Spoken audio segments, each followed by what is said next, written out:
मुख्यमंत्री समृद्ध पंचायत अभियानांतर्गत 17 सप्टेंबरपासून आमच्या शेवगाव तालुक्यामध्ये 20 ग्रामपंचायतींनी यामध्ये भाग घेतला होता आणि त्यानिमित्ताने शेवगाव तालुक्याच्या गटविकास अधिकारी माननीय सोनल शहावळे यांनी 6 महिन्यामध्ये खूप मोठं मार्गदर्शन करून सर्वच ग्रामपंचायती चांगल्या या ठिकाणी काम केलं। त्यानंतर 31 मार्च नंतर माननीय विठ्ठल नागोरगोजे केज बीडीओ यांनी या ठिकाणी भेट देऊन सगळं तपासणी करून मूल्यांकन केलं। त्यांनी पक्षपातीपणे त्यांनी या ठिकाणी मूल्यांकन केलं आणि त्यातून 1, 2 असे नंबर त्यांनी काढून ते जिल्हास्तरीयला या ठिकाणी पाठवण्याचं काम दिलं। खऱ्या अर्थानं आमचं हेच म्हणणं आहे की ज्या ग्रामपंचायतीत 1 नंबर आला, काही 2 नंबर आला, काही 3 आलाय, निपक्षपातीपणे संबंधित अधिकाऱ्यांनी या ठिकाणी काम केलंय। कुठलंही त्या आर्थिक गैरव्यवहार कुठेही केलं नाही, त्यामुळे चांगलं काम त्यांनी केलंय। त्यामुळे कुठल्याही प्रकारे त्यांना आरोप करणं हे चुकीचं आहे। आरोप करणाऱ्यांची मागणी किंवा आमचं या ठिकाणी 1 किंवा 2 नंबर आला पाहिजे, आमचंही त्या ठिकाणी काम चांगलं आहे, पण अधिकाऱ्यांनी जे मूल्यांकन केलं खऱ्या अर्थाने त्यांनी साईटवर संबंधित या ठिकाणी पूर्ण मूल्यांकन चांगलं काम पाहूनच या ठिकाणी मूल्यांकन केले, कुठलाही आर्थिक व्यवहार करून त्यांनी मूल्यांकन केलेलं नाही। वर्षीपासून संपूर्ण महाराष्ट्रामध्ये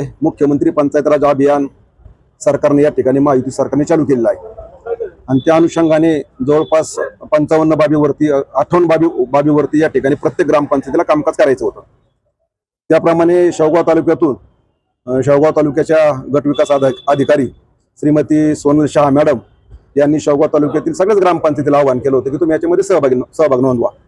जवळपास 20 ग्रामपंचायतीने याच्यामध्ये सहभाग नोंदवला आणि त्या ठिकाणी त्या प्रत्येक बाबीवरती कामकाज चालू केलं। कामकाज चालू करत असताना प्रत्येक घटक या बाबीवर सुद्धा बीडीओनी प्रामाणिकपणे लक्ष दिलं आणि प्रत्येक गावचे सरपंच असतील, उपसरपंच असतील, गावकरी असतील, ग्रामपंचायत सदस्य असतील किंवा तिथले ग्रामविकास अधिकारी असतील, यांनी सुद्धा अगदी तन मन धनाने या योजनेमध्ये सहभाग घेतला आणि प्रामाणिकपणे आपलं कामकाज त्या ठिकाणी केलं। नंतरच्या काळामध्ये तालुकास्तरीय समिती पाहणीसाठी शेवगाव तालुक्याच्या दौऱ्यावरती आली। त्यामध्ये बीड जिल्ह्यातील केस तालुक्याचे सन्मान्य गट विकास अधिकारी आदरणीय विठ्ठलराव नागोरगोजे साहेब आणि त्यांची संपूर्ण टीम ही तालुक्यामध्ये पाहणी करण्यासाठी आले असताना त्यांनी प्रत्येक गावची या बाबीवरती कामकाज झालं किंवा नाही, दप्तर तपासणी, फील्डवरती जाणं, कामकाज बघणं, या बाबी अतिशय पारदर्शीपणे स्वच्छ हाताने त्या ठिकाणी हाताळलेल्या आहेत आणि याच्यामध्ये कुठल्याही प्रकारचा गोंधळ, गडबड किंवा आर्थिक तोडजोड झालेली नाही। आज शेवगाव तालुक्यातील जवळपास 30-35 गावचे सरपंच या ठिकाणी उपस्थित आहेत आणि आमच्या सगळ्या सरपंचाची एकच मागणी होती की जे अधिकारी चांगल्या पद्धतीने प्रशासनामध्ये कामकाज करतात त्यांच्या पाठीशी ठामपणे आम्ही सरपंच असू, आमच्याबरोबर आलेले पदाधिकारी असो किंवा जिल्हा परिषदेचं प्रशासन असो, यांनी त्या ठिकाणी उभं राहिलं पाहिजे। आणि जे आता जे 1 महिन्यापासून गट विकास अधिकारी दोन्ही पण शेवगावचे आणि केज यांच्यावरती जे घाणेरडे आरोप शेवटच्या थरापर्यंत जाऊन केले जात आहेत, याला कुठेतरी पायबंद बसला पाहिजे। आणि जर समजा परत एकदा संपूर्ण राज्याचाच हा निर्णय आहे की जे 85% जास्त मार्क ग्रामपंचायतीला पडलेले आहेत, त्या ग्रामपंचायतीची पुनर्तपासणी आता होणार आहे आणि मग पुनर्तपासणी समोर आपली बाजू मांडणं किंवा मी कसं कामकाज केलेलं आहे, माझ्यावर कसा अन्याय झालाय, हे जर समिती समोर जर मांडलं तर निश्चित स्वरूपामध्ये जर तुमच्यावर अन्याय झाला असं तुमचं म्हणणं असेल तर निश्चित स्वरूपामध्ये तो दूर होईल। परंतु अशा प्रकारे शासनाचं विडंबन करणं किंवा लोकप्रतिनिधी अधिकाऱ्याचं विडंबन करणं हे निश्चित स्वरूपामध्ये निषेधार्ह आहे।